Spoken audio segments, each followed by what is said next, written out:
anak jalanan loh, anak kampung. Dan saya cuma punya mimpi satu di terakhir lagi saya ceritakan.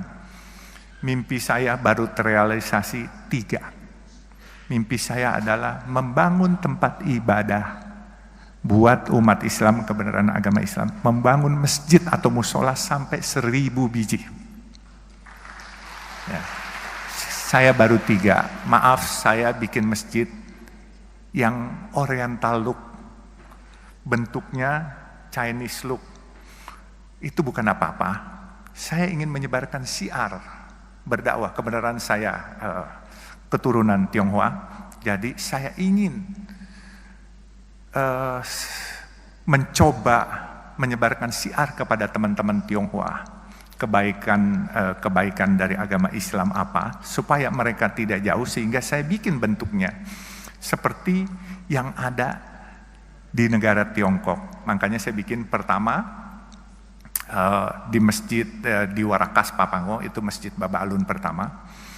Yang kedua yang unik, saya lagi letakkan batu pertama, tahu-tahu di belakang saya ada yang bersuara waktu itu hari Sabtu, saya nyumbang boleh nggak? Saya bilang boleh. Nyumbang apa aja, dia tanya. Saya bilang mau semen, batu, genteng, kirim aja, saya bilang. Terus nyaut lagi. Saya bilang ngeyel banget nih orang. Kalau gue bukan agama Islam boleh nggak? Saya bilang boleh aja, nggak punya agama juga boleh. Terus ngeyel lagi nyaut. Kalau gitu gue sumbang semuanya deh. Saya lihat ke belakang. Oh, rupanya pemilik Artagraha Group, Pak Tommy Winata. Akhirnya beliau sumbang satu masjid di depan pintu Ancol Karnaval. Beliau agama Buddha. Luar biasa kebinekaan ini. Jadi disumbanglah satu itu. Saya bilang silakan pakai nama AGP. Enggak, dia bilang pakai Baba Alun AGP, Artagraha Peduli. Jadi masjid kedua. Masjid ketiga saya bikin hampir jadi di depan gerbang tol Depok Antasari, Desari. Kebenaran jalan tol Desari pun kami punya. Jadi jalan tol yang dimiliki Citra Marga adalah jalan tol dalam kota, bekerja sama dengan Jasa Marga. Depok Antasari kita bekerja sama dengan Wijaya Karya. Terus kita di Surabaya dari airport ke Waru. Kemudian di Bandung kita dari Soreang Pasir Koja, nantinya North South Link yang menembus ke Pasopati. Terus kita juga Cisumdau, Cilenyi, Sumedang, Dawan yang ke Bandara Kertajati. Dan di Bogor kita ada 40% dengan Jasa Marga kalau dari Sentul ke Bogor. Jadi alhamdulillah kegiatan tol ini cukup menarik dan cukup kita bisa mengikuti program Bapak Presiden menggalakkan infrastruktur. Jadi sekali lagi inilah anak jalanan, pedagang asongan, tapi karena Allah mau apapun kun fayakun bisa jadi apa saja.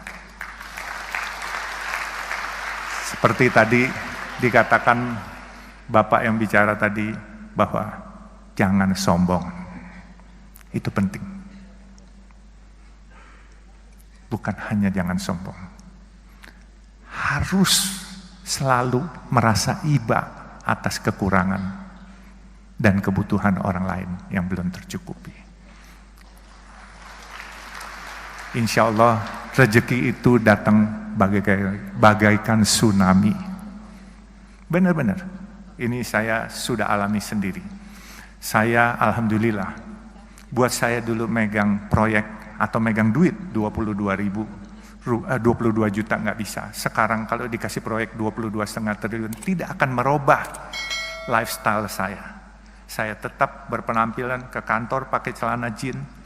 Berhubung ini di tempat terhormat saya pakai celana jeans hitam Pak, maaf ya Pak. Biasanya warna biru gitu. Jadi saya tetap juga, ini pakaian agak bagusan dikit Pak. Kalau enggak pakaian saya agak compang-camping Pak. Jadi maaf nih Pak. Jadi enggak boleh sombong, itu kunci paling sukses. Karena apa? Kalau kita enggak sombong, kita selalu mau tahu dan bertanya. Saya belajarnya ini dari supir dan dari marketing rokok. Waktu saya umur 17, tetangga saya itu agen rokok. Jadi saya suka duduk ngobrol sama supirnya, sama marketingnya. Saya selalu tanya. Kalau nggak sombong pasti kita mau bertanya. Kalau sombong, misalnya orang ngomong apa, kita sok bisa, padahal kita nggak ngerti apanya. Itu kita harus tanya. Nggak usah malu-malu, tanya apaan sih. Ini menambah wawasan kita. Nah, setelah menambah wawasan kita, insya Allah kita jadi pinter. Saya sekolah tidak lulus kayak adik-adik wisudawan sekarang. Saya sekolah cuman sampai SMA, lulus, terus saya di Fakultas Kedokteran pernah, di Fakultas Hukum pernah, cuman tingkat 1, tingkat 2 saja. Tetapi ya, saya bisa jadi hari ini, masa kalian yang sudah sarjana nggak bisa lebih dari saya, gengsi dong. Jadi mungkin karena waktunya terbatas, nanti kita sesi tersendiri. Kalau ini hubungi saya aja. Kalau mau buka nasi kuning, kalau mau bergabung ke saya, nggak usah melalui staf saya. Hubungi nomor telepon saya, silakan kalau mau dicatat. 081 381 559955. Jadi langsung ke saya, dan saya akan salurkan kepada rekan-rekan kerja saya untuk segera diproses. Jadi saya bulan Juni kemarin di Unmul juga disuruh speech, tetapi speech di sini saya berkesan dengan wejangan-wejangan Ibu Prita yang begitu welas asih dan keibuan, dan semua intisari orang sukses sudah dibacakan oleh Ibu Prita tadi semuanya. Jadi camkan itu kata-kata, insya Allah kalian semua akan berkiprah dan sukses, dan aku yakin lebih sukses dari saya. Amin, amin ya Rabbal Alamin. Kurang lebihnya saya mohon dimaafkan.